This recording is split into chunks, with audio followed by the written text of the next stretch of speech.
Hello and welcome back to my series. It starts with me. This is video 3. If you guys have missed video 1 or missed video 2, you can go back and find them on this playlist and get caught up.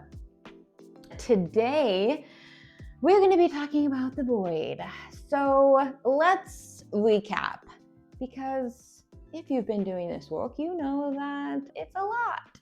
So week 1, we talked about who we are and the agreements that we have made in our life and how we have been living the version of us that has been projected onto us by all of the people in our lives. And the majority of us have put on so many masks over the years that we don't even really know why we are, who we are, why we believe, what we believe, why we think, what we think. I feel like this is blocking my natural light here. There we go. And we started to deconstruct that. And we started to sit with this idea that we have been made to believe that we are someone, and we have agreed that we are that person. And then we start to operate as if we are playing that character, as opposed to recognizing that we have the personal power, the agency over our mind, our body, and our spirit to show up in the way that we feel called to show up.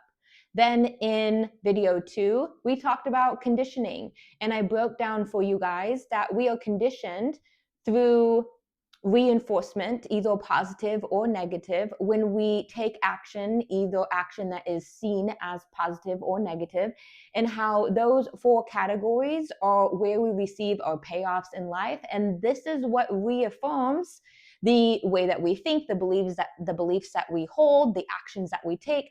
And that conditioning, those 4 ways that I went over with you guys, is what is perpetuating us and causing us to stay the same. And so hopefully you have now had a chance to reflect on who you are, who you really would like to be, and who you've been hiding, and seen this play out in your life and taken notice of why it is that you operate the way that you operate. And so when we do this, when we start to recognize that we are operating as a character that others have projected onto us instead of in our true, authentic being, when we realize that we have made decisions and we have put ourselves in environments that maybe identify with our old character but not with who we truly are, when we recognize that we have said yes to relationships that we probably should not be in, when we've said yes to friendships, when we've said yes to jobs, when we've said yes to living in certain environments, whatever the case may be, and the old is dying away and the new has yet to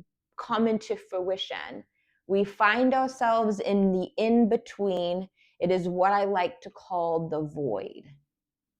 So before anything ever comes into physical manifestation, there is first the lack of that thing.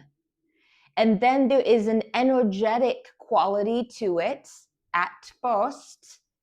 And then that gets added and mixed in with action, belief, words, and it turns from just this energetic idea or concept into physical manifestation. So I'll give you an example. Behind me, I have this beautiful mural that I have painted. Now let's look at this from 3 different points of view. The wall behind me was first a concept. We did not always live in homes with walls. Somebody had the concept of building a wall out of wood that they cut down from a tree. Somebody had the concept of creating drywall. Somebody had the concept of, right? And so those things were just ideas. And there was a void before that. Something wanted to be fulfilled. And so somebody came along and said, hey, I see a void. This doesn't exist yet, but I would like for it to exist. And so they put their little magic on it, and boom, now we have walls.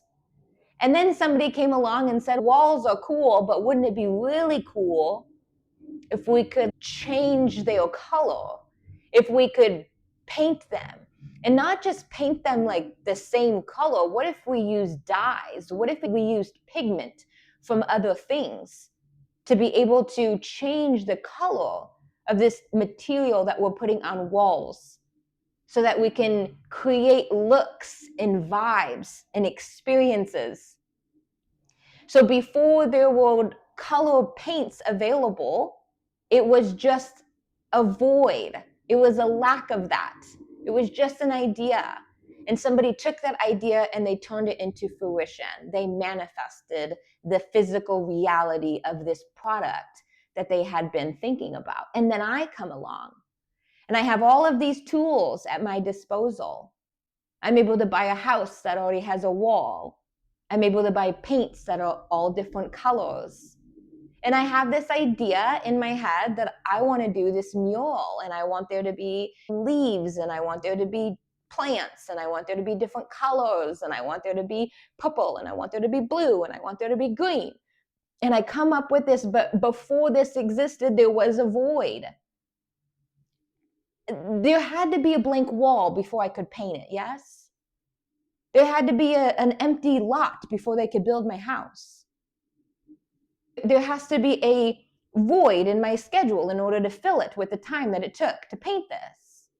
Before every single thing that comes into our reality shows up, there is first a space for it to arrive. That is the void.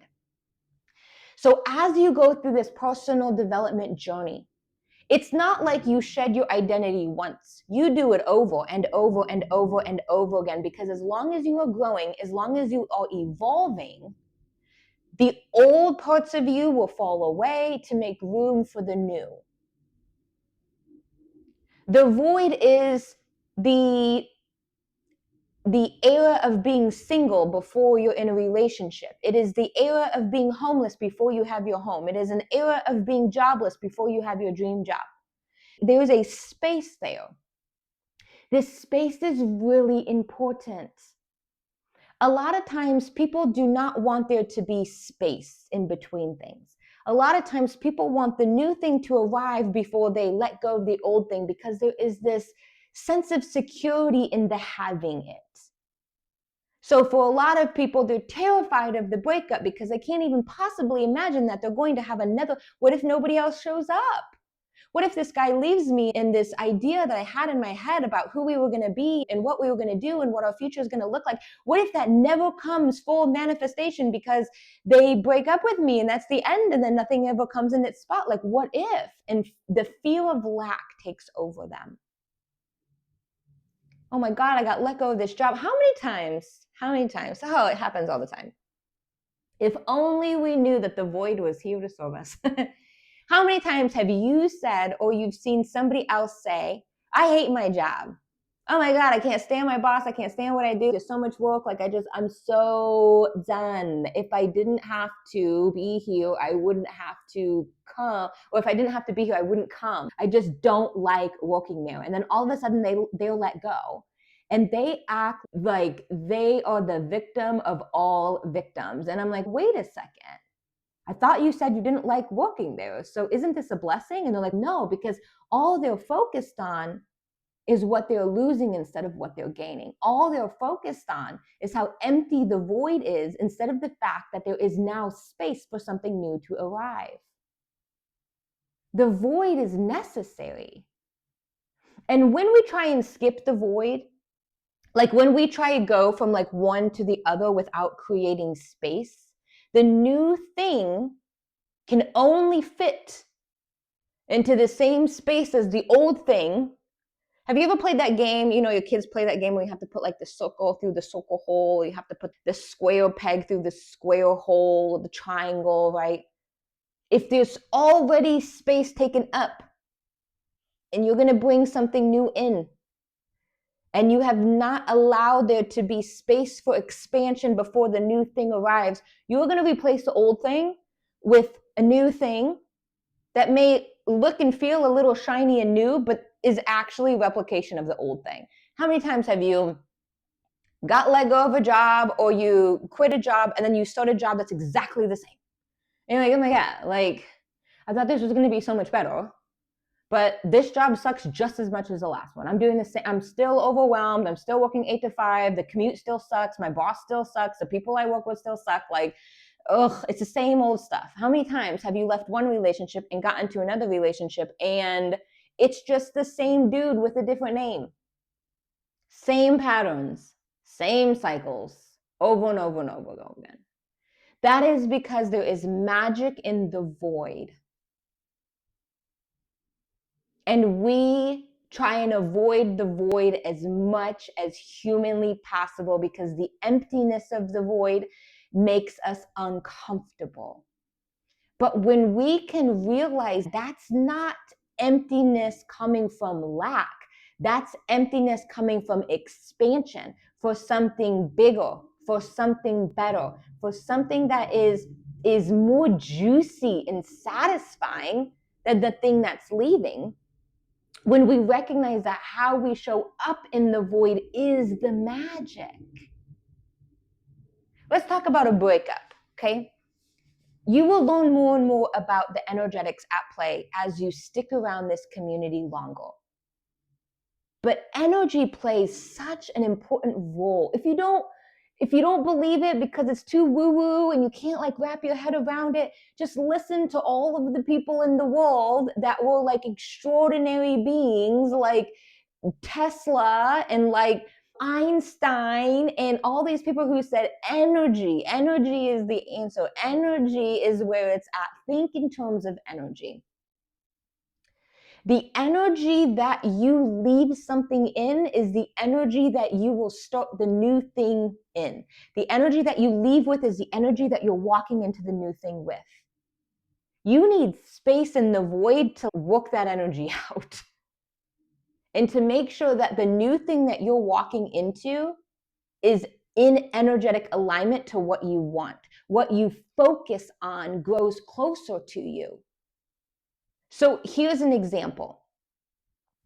If when I leave a relationship or when I leave a job, when I leave anything, but we'll use a relationship because it's so relatable to so many people. I'm going through a breakup. My daughter's going through her first breakup right now. She's 16 years old. There's two things you can focus on.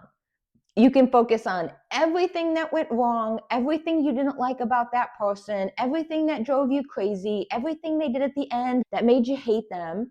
Or you can focus on everything that went right, everything you loved about them, every great thing that came from this experience, all of the opportunity that you had, all the clarity that you gained. Two completely different mindsets and two completely different energetic frequencies and vibration. You can feel it. Energy is felt. Energy is heard in the mind through the thoughts. It's felt in your system as emotions and feelings. And so when you sit there, think about it. Think about your ex and think about all the things you didn't like about them. Think about all the ways that they did you dirty. If you think about that, feel the way you're feeling right now. Ugh.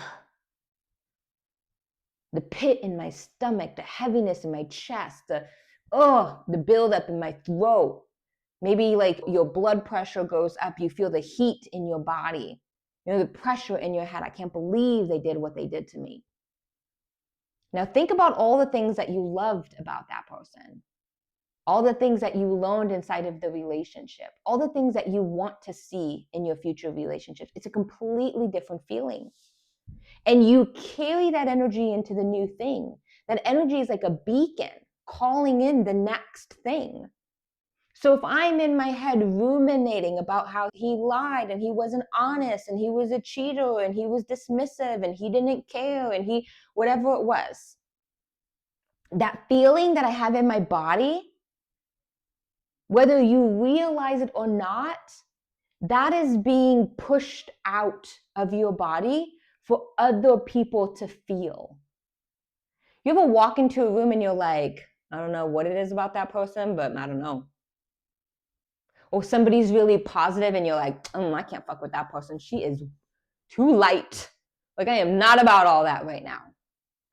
You will go towards the people, the places, the things that make you feel welcome, And what makes you feel welcome are things that are energetically aligned with you. When you are angry, you want to be around angry people. When you are miserable, you want to be around miserable people. When you are happy, you want to be around happy people. It's just what happens.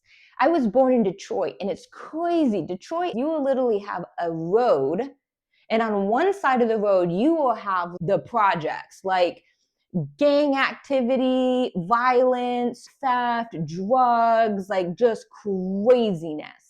Then on the other side of the street, you will have like mansions and beautiful homes and beautiful cars and like safe environment. How is it that this 50-yard road is somehow keeping that over there and that over there? Because people will go where they are comfortable, and people stay in the same vibrational makeups as what is going on inside of them.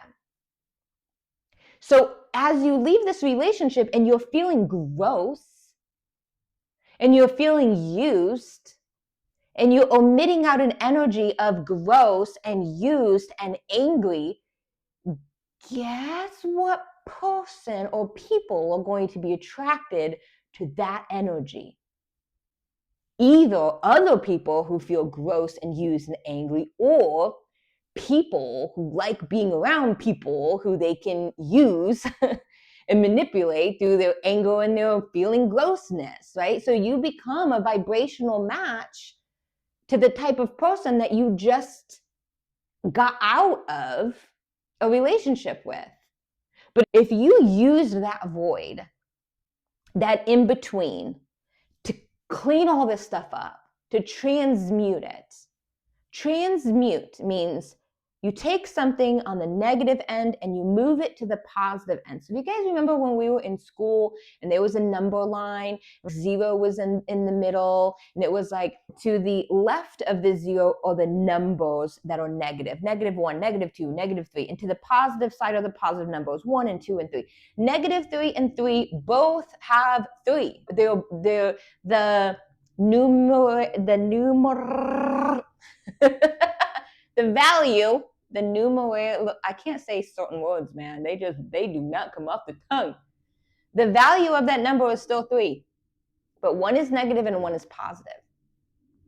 Feelings, vibrations, frequencies are the exact same way. Hate is love, and revenge is passion, and anxiety is excitement. They all have a corresponding vibration, but one is positive and one is negative. It's why the people that we think we are most passionate about being with end up being the people that, the revenge and the resentment is so high when those relationship ends. The people that we love the most, we end up hating the most when things go sour. Think about it. When I love someone, I think about them all the time. They'll say something and I'm like hanging on to every word that they say, and I'm digesting and going over those words over and over again. I may read their text over and over again, and it does something to me, and my heart races, and the blood goes faster, and I feel flushed in my body. And when they walk into the room, the whole environment changes for me. Now think of somebody you hate. All those same things are true. All of them. Except now it's in the negative instead of in the positive. So when you are in the void, it is the perfect time for you to transmute the stuff that you realized was not what you desired into the stuff that you do desire. So when you say, I hate this about my old job, what you're actually gaining is clarity on what you will love about the new job or the new relationship or the new whatever. When you have fear on this side, you're actually getting clarity on what it is that you desire and need on this side. As you're doing that, what's going to happen is you're going to start to shift and change vibrationally. Instead of being somebody who is omitting a vibration that is insecure and feels abandoned and feels heartbroken, instead you are now omitting something that feels confident, that feels that has a sense of clarity, that knows exactly what she wants. And anything that's not that, she's going to feel confident in saying no because she knows what that's going to get her. That attracts a different person. People find different things attractive for a reason, because it matches and mirrors their vibrational frequency. So many women, I have this conversation so many times where they're like, I just keep attracting cheaters. They don't prioritize me. They put other things above me. There's always something better than me. I just don't get it. I never cheat. I never cheat. I'm always honest. That person has my full, like, I would never, ever. You cheat yourself? Do you prioritize other people and other things over yourself, over your needs? Would you pick someone over you? They're a vibrational match to you. They are mistreating you and you are mistreating you. The details can look different, but the vibration is the same. I always date these people who are always just, they always act one way, and then after we get together, they're acting a completely different way. Do you do that? Did you act like football was your favorite thing in the world and now all of a sudden it's not? Did you act like you were totally okay with the fact that they had DUIs and a criminal record because you were trying to show up and perform as the person who was gracious and understanding and wanting to turn the bad boy into the good boy, and now all of a sudden you're with them and now all of those things are a problem and you don't want them drinking anymore and you don't want them going out anymore and you don't want them to do those things anymore. You want them to be a changed person. My job just treats me as a number. I'm disposable. They just let me go after so many years of sticking it out. I was laid off. I was nothing to them but a person sitting in a desk filling up space. Oh, really? Is your job more to you than a paycheck? If somebody came along and offered you twice as much to do the same thing, would you not leave? Do you really have true loyalty to your job? Or were you just satisfied and comfortable with your paycheck so you weren't leaving? We don't check ourselves in that way. This is one of the things that I'm so passionate about because I belong to this spiritual industry, right? And I see these people who present themselves as these like gurus who have it all figured out, right? And it's whatever I say, that's the enlightened thing. And even when I make these mistakes, I can spin it and it was like the enlightened part of my journey and all of that. And that's all beautiful. But the problem is there's a lack of self-accountability. People don't like looking at themselves in the mirror. They don't like admitting that what they don't like in somebody else is actually a reflection of something that's going on in them. When everybody else does something, it's always they were a horrible person, they did this horrible thing to me, like shame on them. But when you do something, it's always validated. There's always a good reason for it. I didn't deserve to be treated like this, but you definitely deserve to be treated like this. That's a misalignment. This is why I'm so passionate. This is exactly why the first series that I decided to teach on is it starts with me. Because you go first. And when you go first, I swear to you, I promise you, test me on this, please. I beg you, test me. Prove me wrong.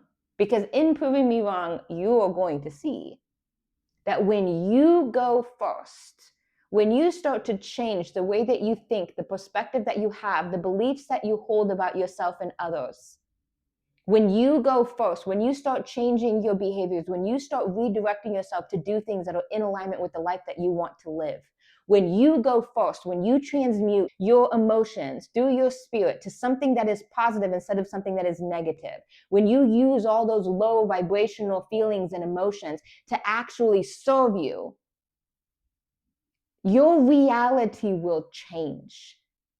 The people around you will change.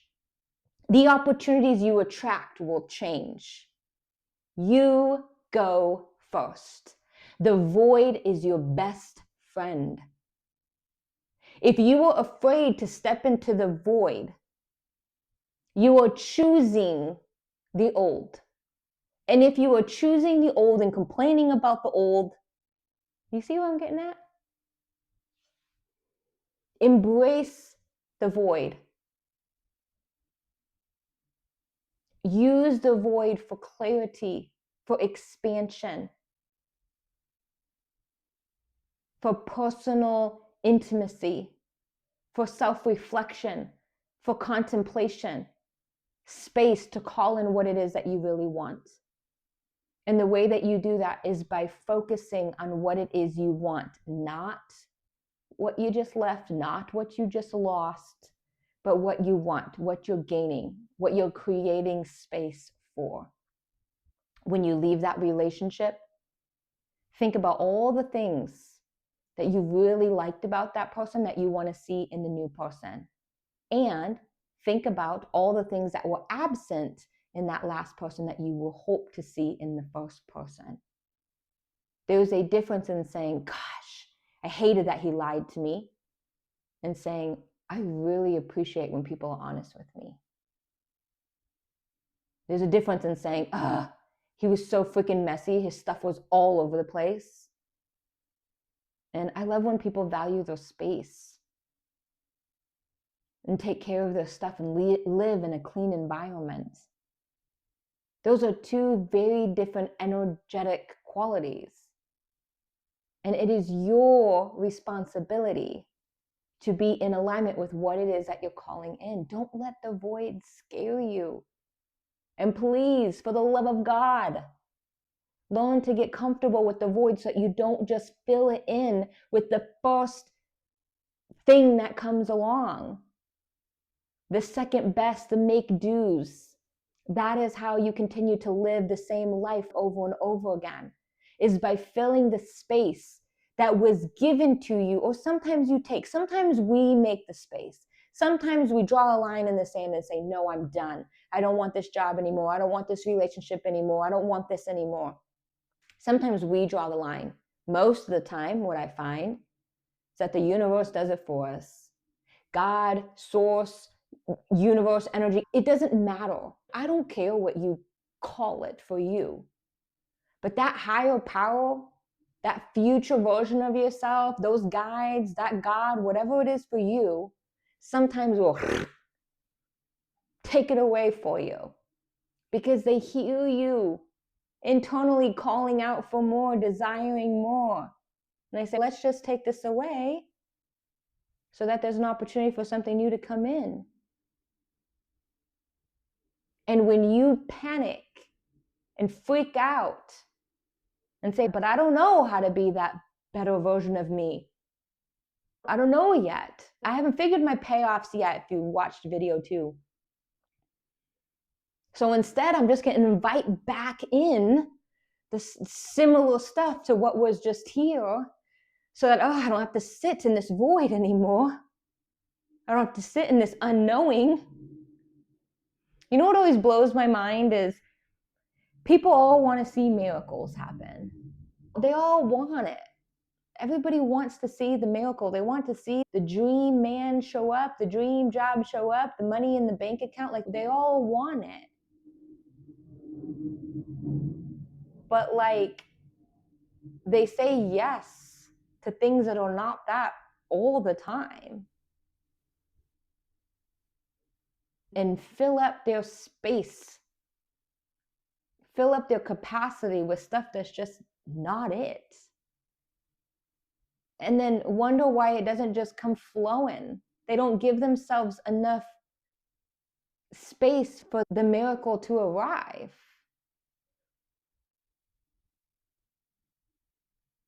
They don't hold the trust that it's coming. How can the miracle show up? How can the unpredictable show up if you refuse to allow space for unpredictability? when you have to have it all figured out, when you have to be certain, when you have to make it happen? How can you be surprised? We all love surprises. You want to be surprised, but you also want control over every gift that gets bought and how it's wrapped and where it is under the tree. And if somebody brings you a gift and you don't know what it is, you want to peek and you want to know what it is, and you want to feel certain. And what if it's not the right thing? And what if it's not exactly what I want? And no. Like I can't just trust. And then they wonder why the element of surprise is nowhere to be found in their life. You can have both. Let the void be what the void was meant to be. Learn to be comfortable in the void, to sit in the void.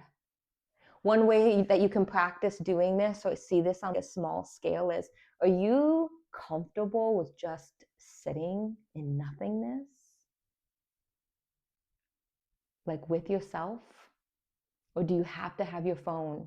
Do you have to have the TV on? Do you have to have some type of white noise? Do you have, if you're sitting at home alone, do you have to call someone? Do you have to have some type of stimuli? Do you get bored easily? Like, just start to get to know yourself in this way. I share all of this stuff with you, not from a space of you're wrong or shame or guilt. I want you to experience the magic that is life. And I don't think that you're hindering the magic in your life intentionally. I think you just don't know these things. No one teaches these things. We don't sit with our kids and teach them these things. We condition them because we have our own beliefs about it. Do you remember last week when I talked about we're punished to get someone to do something, or we will reward to get them to do something? That's a consequence of a deeper belief that the parent has, that if my child behaves, that means I'm a good parent. Right? So I want to be seen as a good parent, which means I need to get my child to behave. So in order to get my child to behave, I'm going to force them to behave. That's not intrinsic value. That's not real. If your child is truly grateful, my daughter, bless my daughter. My daughter she expresses gratitude every time I do something for her. We'll go to the grocery store and I will buy groceries. And she's, thank you so much, Mama, for buying these groceries. I really appreciate it. Like, she will show true, genuine gratitude for us having things. She's so present to that. I have other kids that are not like that.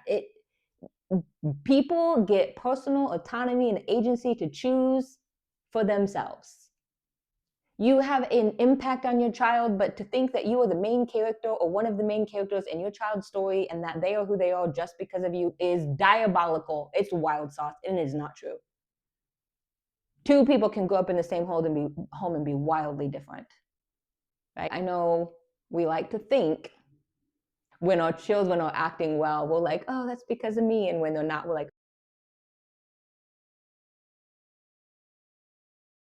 oh no, something else happened. No, it's just, you have impact and influence, but you're not everything to these children. But there is a difference between my daughter showing gratitude intrinsically and me saying, hey, every time I give you something, what do you say? Can't have it. Say thank you first. Oh, thank you. Okay, now you can have it. What do you say? Hey, that person gave you something. What do you say? They open the gift and they're like, oh. What do you say? Thank you, Grandma. Even though they hate the gift. There is performance and there is embodiment. I know the magic that exists inside of embodiment. So when I bring all of this forward to you guys, it's to encourage you to get out of your own way and to embody what it is that you actually want to experience. Because when you become the embodiment of it, the world around you, the people around you, the things around you will start to match you. And life is beautiful on this side. Support us. Buy a shirt if you guys feel called to buy a shirt. Like, share, send this to somebody who needs it. Hope to see you guys in Up Level. Love ya.